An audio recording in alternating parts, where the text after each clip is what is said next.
Good morning friends. आज हम आपको बताएंगे इट और देयर के प्रयोग के बारे में। सबसे पहले हम बताते हैं इट के बारे में कि इट का प्रयोग हम कहाँ कहाँ पे करते हैं। उसके बाद बताते हैं देयर के बारे में। देखते हैं।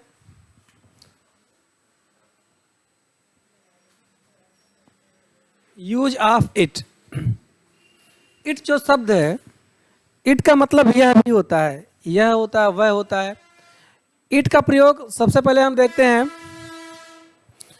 कि ये अगर कोई कथन कहा गया हो, कोई भी कथन कहा गया हो, उसमें स्पष्ट सब्जेक्ट ना हो, ठीक है ना, उसके लिए लगाते हैं। कोई कथन दिया हो, जैसे मान लो अगर दिया है, एक एग्जाम्पल दिया है, झूठ बोलना पाप है। झूठ बोलना पाप है, ये एक स्टेटमेंट है, एक कथन है।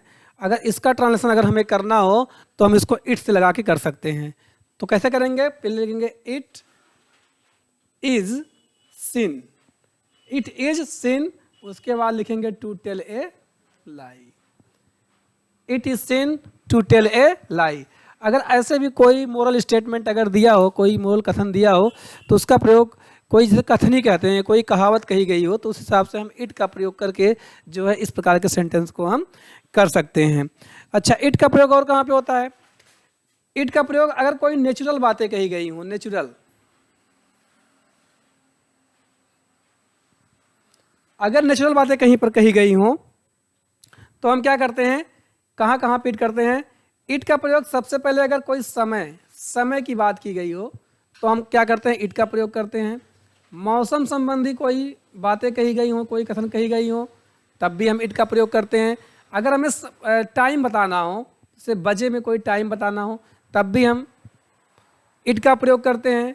अगर यहाँ पर दिन संबंधी कोई बात हो, तब भी हम इट का प्रयोग करते हैं। तो देखते हैं कहाँ कहाँ होता है प्रयोग इसका। जैसे मान लीजिए हम कह रहे हैं कि आज बहुत सर्दी है। आज बहुत सर्दी है, ऐसा कोई अगर सेंटेंस दिया हो तो हम इसको इट से शुरू करके इसको हम लिख सकते हैं। सब्जेक्ट के रूप में इट का प्रयोग करते हैं। क्या लिखेंगे? इट। उसके बाद क्या लिखेंगे? इट के साथ इज आता है। It is cold. It is cold today. It is अगर बहुत दिया है तो बहुत इंग्लिश में देंगे very. It is very cold today. तो यहाँ पर देखिए मौसम संबंधित हो गया, ठीक है। और अगर इसी प्रकार से अगर हम देखते हैं, और भी अगला सेंटेंस हम देखते हैं, अगर दिया हो 12 बजे हैं, कोई सेंटेंस दिया हो 12 बजे हैं, तो इसमें क्या करना है? हम लगाएंगे इट इज 12 o'clock। 12 बजे हैं। अगर हम कह दिए कि जनवरी का महीना है, कोई सेंटेंस ऐसे है, जनवरी का महीना है, तो यहां पे हम कर सकते हैं it is month of January.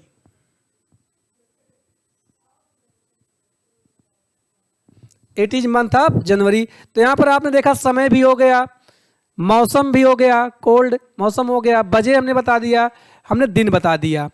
फिर ऐसे कहते हैं कि कल, मान लीजिए यहाँ पर हमने इज का प्रयोग बताया। ऐसे ही अगर पास्ट टेंस में कोई सेंटेंस हो, जैसे मान लीजिए कह दिया कि कल शनिवार था, कल शनिवार था। अगर आपको इसका ट्रांसलेशन बनाना हो तो कर सकते हैं इट वाज सैटरडे। कल का हो जाएगा yesterday. It was Saturday yesterday. ऐसे कर सकते हैं। अगर मान लीजिए कहना हो कि कल सोमवार होगा, ऐसा कोई सेंटेंस दिया हो कि कल सोमवार होगा, सोमवार होगा, तो यहां क्या हो जाएगा? It will be Monday tomorrow.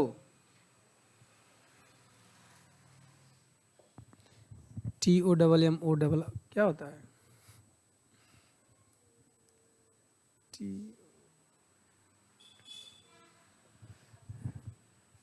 Spelling में थोड़ा सा मिस्टेक हो सकता है, आप लोग थोड़ा सा देख लीजिएगा। समझिए कल सोमवार होगा तो जाएगा it will be Monday tomorrow.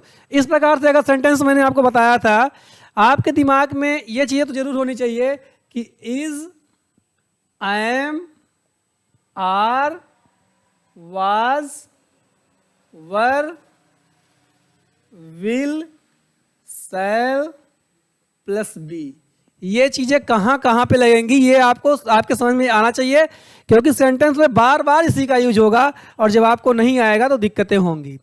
तो ये हो गया इट का प्रयोग। जनरली इट का प्रयोग ऐसे ही होता है।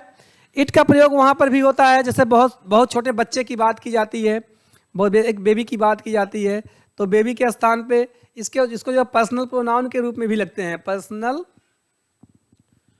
प्रोनाउन के रूप में भी हम इट का प्रयोग करते हैं। कोई समय छोटा सा बच्चा हो, बेबी हो, उसके लिए भी हम ही और सी का प्रयोग ना करके हम इट का प्रयोग करेंगे। कोई ऐसा जेंडर हो जिसको हम पहचान ना पाएँ, उसके लिए भी इट का प्रयोग करते हैं। समझ लीजिए मक्खी वगैरह होती हैं, बी वगैरह होती हैं, इनके लिए भी हम क्या अलग करते हैं, इट का प्रयोग कर सकते हैं। ठीक है।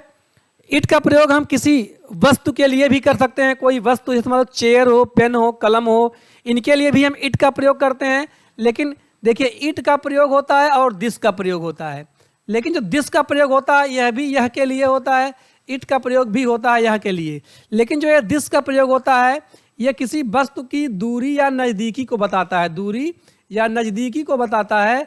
लेकिन ये जो इट है ये दूरी नज़दीकी नहीं बताता है, ये केवल और केवल यह बताता है। तो मतलब यह पेन है तो ये नहीं कहा जाता है कि यह पेन नज़दीक है या दूर है, तो हम कहते हैं इट इज पेन कर सकते हैं।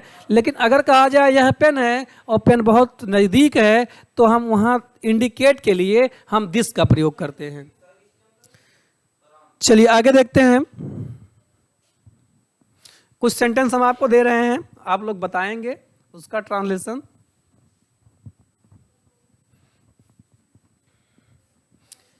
आप ट्रांसलेशन मैं लिख दूंगा ट्रांसलेशन, वीडियो को आप पुश करके उसके बाद ट्रांसलेशन सॉल्व करके फिर आप वीडियो देखेंगे, जिससे कि ये पता चले कि आप बना पा रहे हैं कि नहीं बना पा रहे हैं। एक सेंटेंस है अब 5 बजे हैं, अब 5 बजे हैं। ये सेंटेंस आपको बनाना है तो कैसे बनेगा? हाँ, इसका ट्रांसलेशन हो जाएगा it is 5 o'clock now, it is 5 o'clock now। अगला सेंटेंस है आज सोमवार है। मैं पीछे ही बता चुका हूं कैसे बना है सेंटेंस, आज सोमवार है। तो ये हो जाएगा इट इज मंडे टुडे। अगला सेंटेंस आपके सामने है आज बहुत ठंडी है या आज बहुत ठंड है। पीछे मैं बता चुका हूं, एक बार इसको और रिवाइज कर लेते हैं।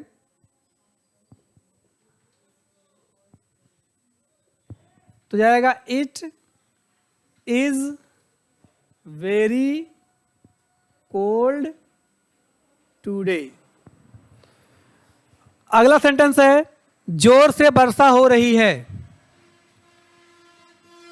जोर से वर्षा हो रही है। इसका ट्रांसलेशन बनाना है आपको, कैसे बनेगा? तो ये ट्रांसलेशन बनाने के लिए सबसे पहले तो आपको जानना होगा प्रेजेंट कंटीन्यूअस टेंस, क्योंकि इस टेंस में एक जो काम है वर्षा होने की, ये कंटिन्यू हो रही है। तो जिस हिंदी वाक्य के अंत में रहा है, रही है, रहे हैं आते हैं, वो होता है प्रेजेंट कंटीन्यूअस टेंस। और प्रेजेंट कंटीन्यूअस में सबसे पहले लिखते हैं सब्जेक्ट, तो सब्जेक्ट के रूप में इसका प्रयोग होगा इट का, क्योंकि ये मौसम से संबंधित है। तो रहेगा इट, इट के साथ इज आता है, इज के बाद हम क्या लगाएंगे? मेन वर्ब रेन, और रेन में लगाएंगे ING। इट इज रेनिंग, जोर से होता है heavily, it is raining heavily.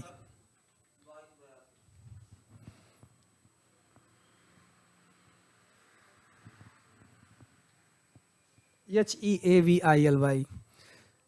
Next है अंधेरा हो रहा है, अंधेरा हो रहा है। तो यहाँ पर जो भी चीज़ ऑटोमेटिक होती है, कोई आदमी इसे नहीं करता हो, ऑटोमेटिक वो चीज़ें होती ही हैं, तो वहाँ हम गेटिंग लगा के बनाते हैं। यहाँ ग्रोइंग भी लगा सकते हैं, कह सकते हैं इट इज़ गेटिंग डार्क, या कह सकते हैं इट इज़ ग्रोइंग डार्क, दोनों कर सकते हैं।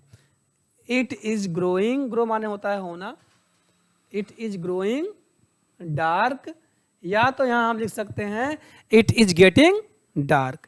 ये हो गया सेंटेंस। कुछ सेंटेंस मैं आपको दे रहा हूँ, इस सेंटेंस को आप कर लेंगे और उसके बाद करने के बाद तब बताएंगे। चलिए अब प्रैक्टिस ही करवा देते हैं, कुछ इसी प्रकार सेंटेंस और हैं।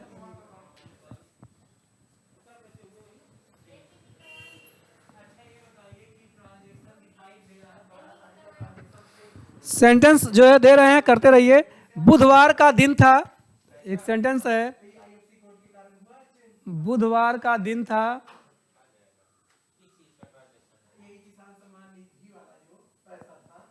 बुधवार का दिन था, दोपहर का समय था, दोपहर का समय था,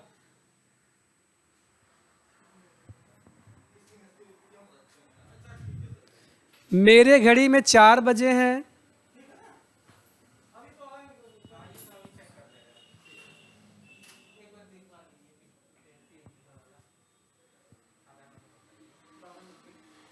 मेरे घड़ी में 4 बजे हैं। उसके बाद है आज बहुत गर्मी है,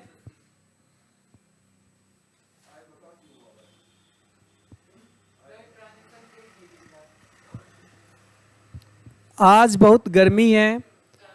एक सेंटेंस जो मैं पहले भी करा चुका हूं, झूठ बोलना पाप है,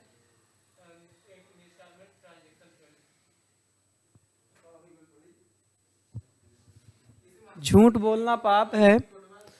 फिर उसके बाद में अगला सेंटेंस है,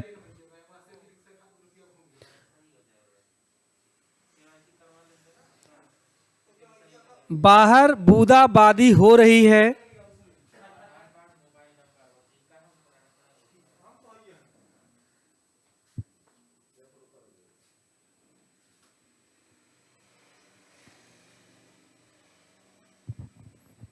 बाहर बूंदाबांदी हो रही है। अगला सेंटेंस है, संस्कृत सीखना सरल है,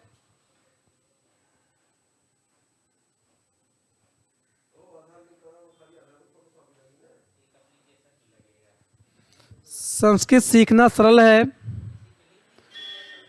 एक सेंटेंस और है,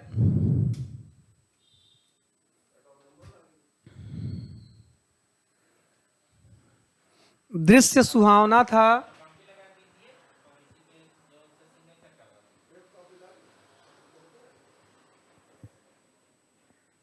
दृश्य सुहावना था। अगला सेंटेंस है, आज 26 जनवरी है,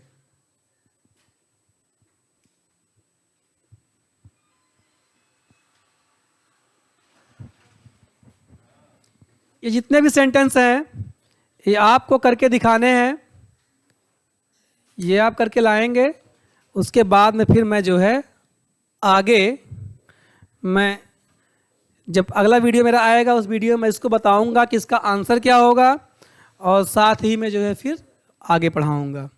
तो दोस्तों अगले वीडियो में मिलते हैं, और अगले वीडियो में हम आपको पढ़ाएंगे यूज ऑफ देयर, देयर का प्रयोग कहाँ पे होता है, कैसे होता है।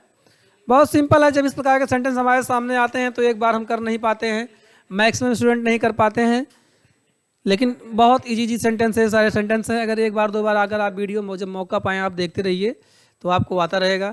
दोस्तों चैनल को सब्सक्राइब करना ना भूलें, क्योंकि आपके सहयोग से हमारे जो है करीब 620 सब्सक्राइबर हो चुके हैं। जितने जल्दी 1K सब्सक्राइबर हो जाते हैं मेरा वीडियो थोड़ा सा मोनेटाइज होने का चांस रहेगा।